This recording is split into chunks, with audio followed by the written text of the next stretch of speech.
Hi, everyone. I'm Natalie Gawkner. This is Both Sides of the Aisle. I represent the political middle and have on the political left Shireen Ghorbani. Hello, and hey, listeners. So glad you're with us. And on the political right, John Dougal.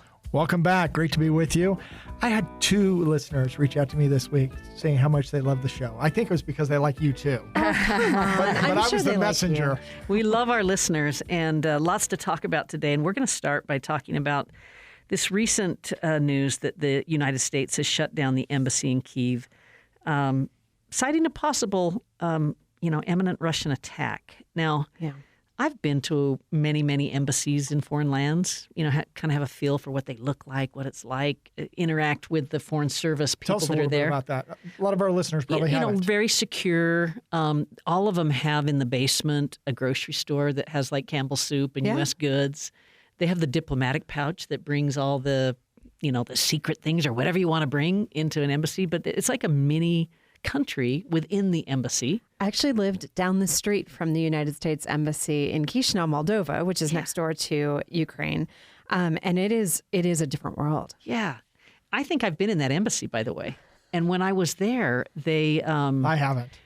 A lot of what they were dealing with was, U.S. currency. Oh, yeah. And sort of the investigations of people that were laundering money. Yeah. So anyway, they're active places, but the people that work with them, I respect to the high heavens, and particularly when they're putting their lives at risk, which it sounds like this is, Shireen. Yeah. So this is bad news on many fronts, and I very much agree with you. I think it's a world that a lot of people don't have insight into. I'm lucky because I mentioned I served in the Peace Corps, and Peace Corps is actually a pipeline for folks to go into embassy work. So I have a number of friends who work in embassies across the world.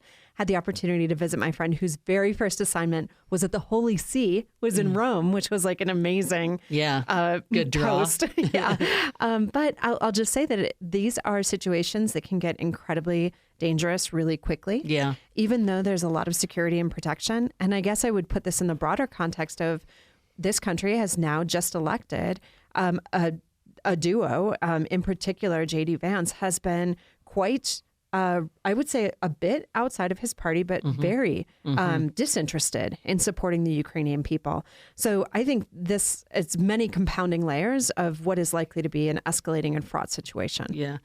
John, what makes it so difficult is that, you've got Russia right now taking down infrastructure in Ukraine, going after electric utilities and whatnot with winter coming. Right.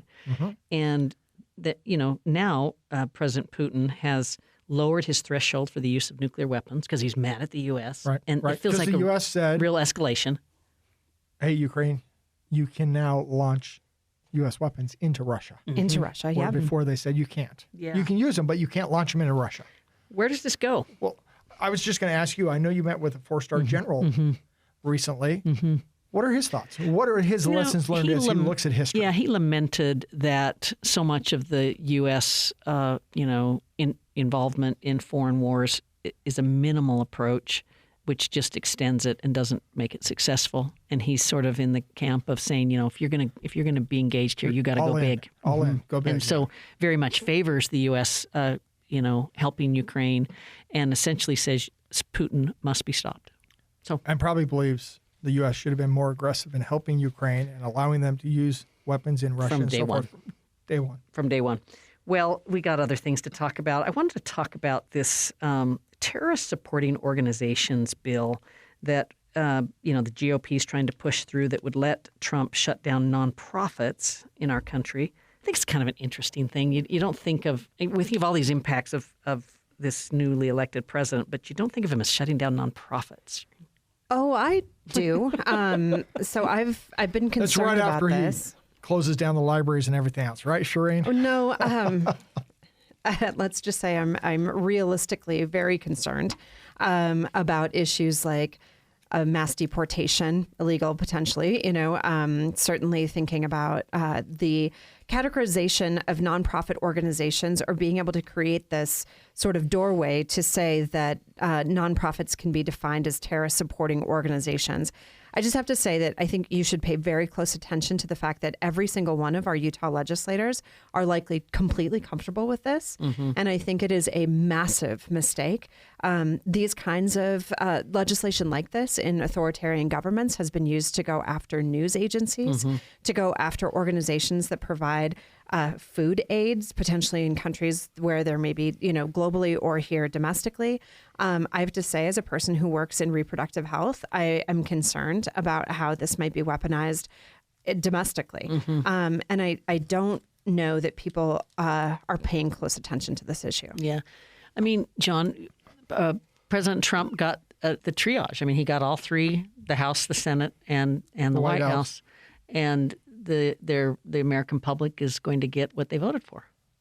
Yeah, and they're going to get it quickly. I mean, he's jumping on this, and we'll talk in a little bit about his cabinet nominations. But you look here, you don't usually think about the president shutting down businesses. You think about that more as a state issue. They're created at the states, state law governments. Yeah, especially humanitarian aid groups, news outlets, these sorts of things. Yeah, and so to Shireen's point, I also agree. I mean, come from a different perspective, but I'm concerned that the presidency, and I don't care which party it is, has become too powerful, too overreaching. And this is yet one more example. Yeah. John, did you see that there's a House Democrat movement to make sure it's abundantly clear that President Trump can't run for a third term? The issue is, are your terms because they weren't consecutive or not. Yeah. Yes. Did you see this? Yeah, I saw. I thought we thought it was kind of clear or not, but I guess I'm not sure what the statute would do relative to what the Constitution says. Yeah, so it's more for show, and I doubt it's going to pass. So go big picture with me for a minute. I haven't been with the two of you for a few weeks. Peggy Noonan. We were unsupervised. Peggy Noonan wrote about this election that it was a path election, not a person election. And she's basically saying that millions of Americans who do not like Donald Trump voted for him because they want the path. And I thought that was interesting. I think it's interesting. I've been reflecting a lot on, I would say things that I've said politically and beliefs that I've held that I'm starting to question.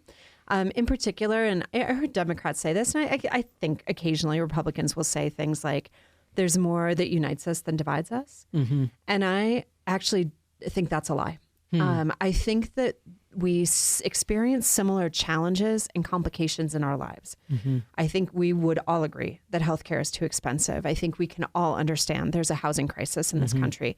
I think morally we agree that some wars seem justified, others simply do not. I think that we can agree on particular issues, but or concepts. Yes. But I have to say there's something fundamentally disconnected between the fact that I wake up every morning and I don't think that an immigrant is in this country trying to take my job. I don't think I'm at risk by the bathroom that I choose and select. I don't think other people are out to get me. I don't think that this is a country. I can see that there's an unraveling of our democratic processes, but I don't think this is a country in decline. Does it bother you that eggs are so expensive? Does it bother you? Yeah, the inflation part. It does, but I'll also say we've spent a lot of time not paying for what things actually cost. And we think about jobs going overseas. We think about, the way that our world has been it's not artificially been created cheap, but like some of the ways by which we've come to understand that products are cheap or food is cheap are maybe ways that we fundamentally a little distorted. Yeah. John, your take on this, a path election versus a person election, because what happened is modern liberalism got cast aside in a dominant way. Yeah, and Shireen and I have talked about this, but absolutely. There were folks that were voting for Trump because they thought he's great, and there are folks that were voting for Trump because they don't like Biden. And Kamala basically said, I'm going to do the same thing Biden's doing. When asked, would you do something Never different? differentiated enough. No. So she didn't differentiate. And so to them, it was, I'm not happy where I'm at. I want something different. And he's the path that's going to give me different. Let me do one other big thinker, David Brooks. He's written that we've entered a period of political whitewater. He's saying that this is chaos, not fascism. Okay. He says that disorder will shake everything loose. And then he has this chilling comment. He says, if you hate polarization, just wait until we experience global disorder. And what we're talking about here, isn't just a U.S. issue. And it's not just things that will flow out of the U.S. We're seeing similar dynamics in other countries. Yeah. I found that Agitation really with chilling the elites, because with the elites lecturing them. polarization's already bad enough, but if you start to think that we don't have norms globally, then it gets really crazy. Yeah, I think that's where we're headed. I guess I just want to give this like element of hope, though. Given how I'm starting to think about things, I do ultimately believe that you can create stability, care, and kindness in your world. And as frustrating as I kind of find all this to be, I understand. I feel like the way that we got here was through a that folks are experiencing things that are difficult. I understand that. And that we have strong men, right? Like a strong man.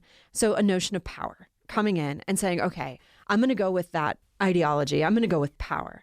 But I have to tell you, I don't think it's going to get us very far. It's gotten us here and this is a mess. So I'm wondering if I can invite people, as like woo as this may sound, to lead with love.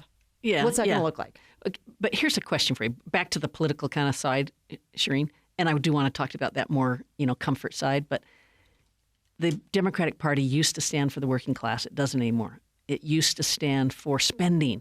It doesn't anymore. The Republicans spend just as much. It used to be the anti-war party. Yeah. It's not so much. Yeah. What does it stand for? Okay. What does it mean now? I'll just say that the message and the product are different. When you say the Democrats used to stand for the working class, under the Biden administration, child poverty was cut in half. Okay. And in fact, that didn't continue because Republicans wouldn't continue to support funding for programs that we saw empirically reduce child poverty. When we think about the CHIPS Act, that's bringing jobs back to the United States. And I do think a lot of this you see it's like a paradox. People aren't seeing it correctly. They don't seeing it. And also Democrats aren't messaging it correctly. Yeah. John, right? how do you react to that? Because a lot of the post-election thing that I've read is just basically that the Democratic Party needs, a biopsy, a medical term. Well, there's some of that. It's interesting. I see some of the, if you will, liberal elites say, I can't believe they're voting against their self-interest. They're looking at the blue-collar worker going, they're voting against their self-interest. And yet the liberal elites are also voting against their self-interest because they're voting for abortion, they're voting for immigration, whatever it might be, but they're not caring about the economic impacts of tax increases on them and so forth. And so it's lots of folks are voting against quote-unquote. Do not get twisted. Abortion is an economic issue.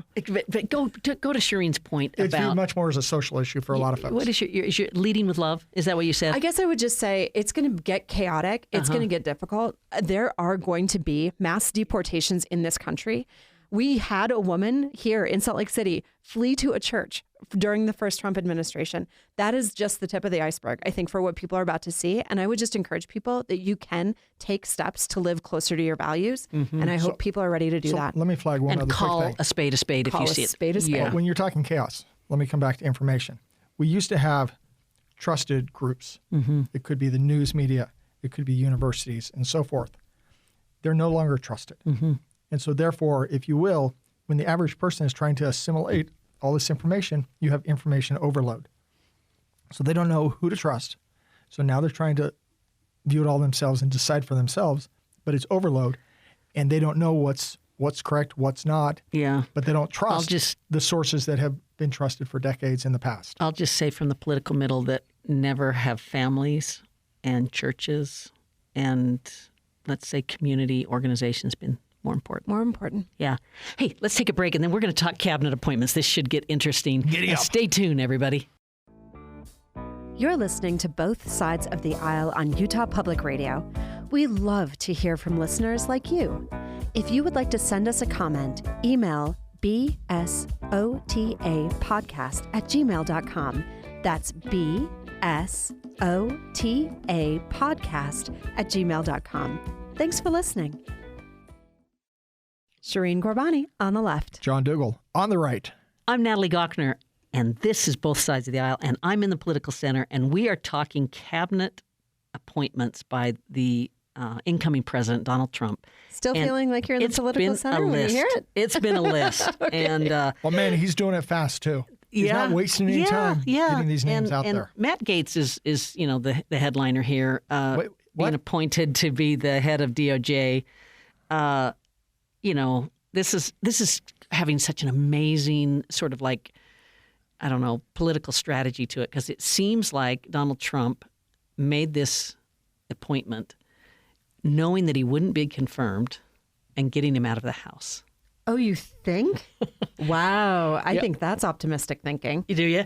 Well, the line of thinking goes like Matt Gaetz goes like this. The House, I mean, this guy's a troublemaker in the House, and he went after the Speaker, and got him out of there. Kevin McCarthy. And so he's a troublemaker, and now he's in no man's land.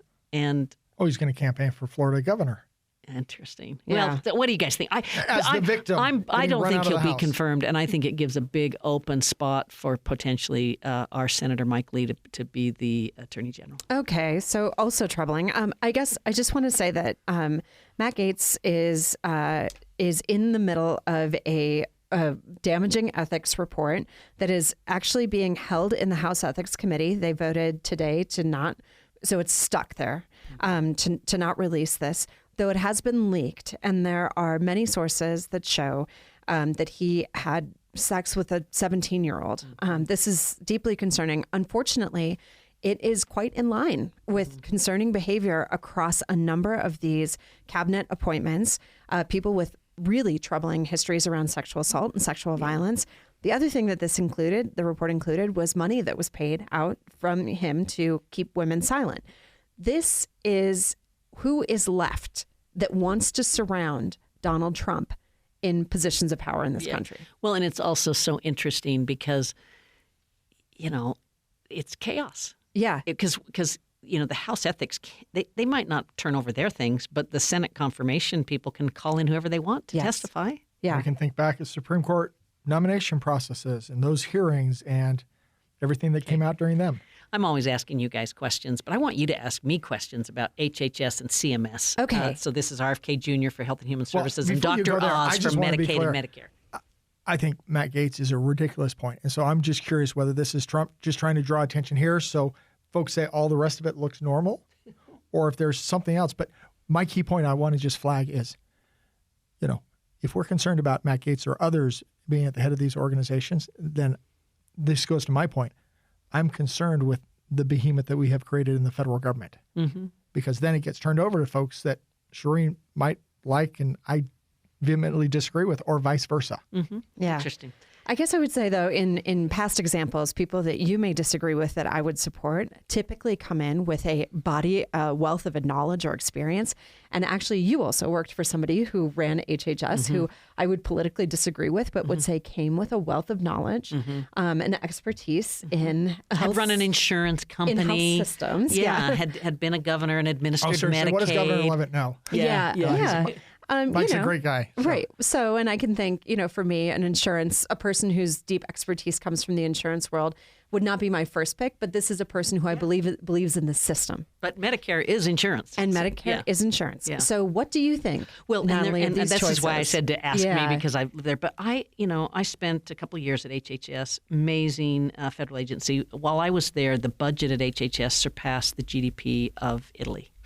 Just gives you a sense of what a big entity it is. Yeah. Has FDA, CDC, National Institutes of Health, Medicaid, Medicare. The people who support public health and all the progress we've made in public health are just reeling over this. And go all the way back to polio, right? What we've done to eradicate these crippling, to use an intentional term, diseases. So this is, from my perspective, really bad news, but I take heart, and John won't like this, but the career service workforce, what they call the senior executive service. I thought you were going to say the deep state. Yeah, I think they're amazing. I think these are very talented, skilled public servants. I didn't know them as anything other than incredible professionals. Yeah. I'm not talking the mid-tier, low-tier. I'm talking the senior executive service. It's a designation you get in the federal government. They know what they're doing. They know how to move from administration to administration. They're incredible professionals. You don't get into SES unless you're a professional. Right. And I think that we'll be okay. Well, the intent of Project 2025 is to remove those individuals from their positions. Yeah. I would not support that. Yeah. Well, I think that's what, again, this country and this stage has voted for. John, you want to say anything about these public health appointments? Well, I mean, RFK, you don't like him, but this goes back to my point I made earlier, okay? here you have somebody who potentially is going to lead this massive organization you vehemently disagree with. And so then I come back and say, probably part of the problem is the agency is too big and has too much power. Yeah. And in this case, I'm glad the agency has power. Yeah. And what'll happen, because HHS secretaries have to do interesting things. We have to decide in like March what flu vaccine we're going to commit to for the flu season several months later. And he has to sign something that commits a lot of money to the egg farms that are producing the vaccine, and so when you look at this, he's going to get schooled, and he's going to see evidence, and he's going to. My prediction would be that he won't be as bad as you think. Okay, so when you see this, why do you think Trump nominated somebody like that to HHS? Because he tears things down. Because he's not a builder. Because this is a guy that sows chaos everywhere he goes. It's on brand. How about TV personality Dr. Oz to lead Medicare and Medicaid services? And again, I think that the career service workforce will help us there. So who knows? Okay, what about Department of Defense? This was an interesting pick. I don't know this guy, Pete Hegseth. Yeah, well, so you're not a Fox News watcher is what that tells me. Yeah, that's right. I'm not, but I have read that he has tattoos associated with white supremacy and neo-Nazi movements and the Jerusalem Cross. I'm kind of surprised that this is a pick that the president would make. But are you? I am, yes. It didn't happen the first time, Shireen. Yeah, well, the first time, though, again, I think that there were people who thought, okay, we'll bring our expertise, we'll bring our knowledge, we're willing to co-sign this administration, and have now seen that Donald Trump is a traitor to this country who does not care about our democratic processes. So, John, I'm saying the people that are in public health are, just incredibly disillusioned by this. And now I'm thinking the people that are involved in national security, national defense. Well, anytime you have a change, you're going to have people that are nervous. What does that mean? What is the new administration going to bring in? And then you're going to have some folks that say, this is so outside the mold. How do we deal with this? Yeah. But part of the thing, and I think in some cases you're right. I think in some cases Trump wants to create chaos. In other cases, I think he really wants to shake up the bureaucracy and say we're going a different direction. So now, you go to the department. Part of that is trying to get out of wars and reduce it. Now, whether or not that'll be successful, that'll be a whole nother question.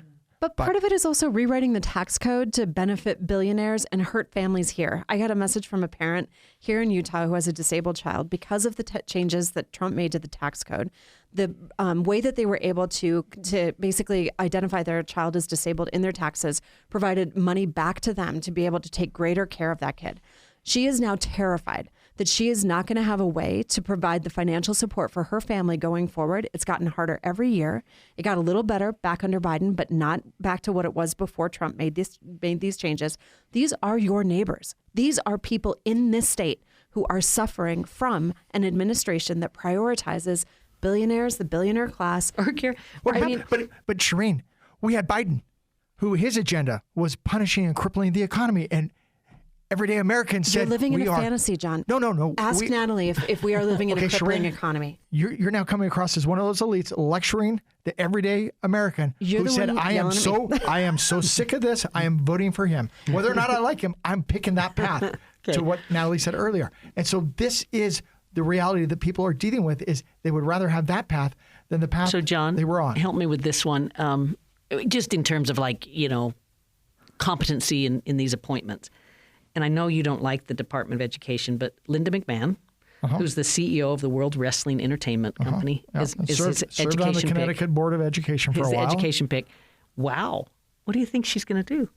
Well, she's a school choice advocate. I think she's going to promote that. I think there's going to be a big push. I mean, clearly Trump has talked about getting rid of and stopping funding schools that are pushing critical race theory and what he calls the transgender insanity. So I think she will be going down that path. Okay. But from my perspective, working to get the federal government out of the education arena, I think is a path. Scale of 1 to 10, how would you rate these cabinet picks? I think there are some that I would put at a 9, and there were some that are like negative 45. Yeah, interesting. I'm probably about a 3, 2.5 on these. The one I do like that I can live with is Doug Burgum, and Department of Interior. I like Marco Rubio, too. Okay, Shireen. Okay, Doug Burgum, the governor of my home state. This is a person whose expertise is oil and gas. So I think you can anticipate that more of our public lands will be, up for grabs, but not for you, not for the general public anymore. But I guess in terms of competency, he seems less outside of it could be worse. Yeah. I was kind of wishing he was commerce myself. Last minute of the program, let's talk about a local pick that's really, I think, important, and that is Senator Lee picked to be the Senate Energy Natural Resources Committee chair. That's a big responsibility. If he stays in the Senate, that's just my opinion that the Trump administration is going to want him. But that's a really big committee assignment, Shereen. Yeah, I mean, I hope that he will deliver for the state of Utah, and by that I mean Utahns, not just companies that will continue to profit. Yeah, John, 20 seconds. What do you say on Senator Lee here? Energy is critical. Even Democrats are waking up to the path we're on for the energy agenda is not working. We got to do something different. And so this is a great pick for Utah. His quote, this is Senator Lee, time to get to work and unleash American energy. I'm hearing people call this the energy decade, and so we need energy. Let's see what happens. Hey, lively discussion. Thanks, everybody. Natalie Gawker in the Political Center with John Dougal and Shereen Gorbani. Programs produced by Anthony Scoma. Thanks, everybody, for listening.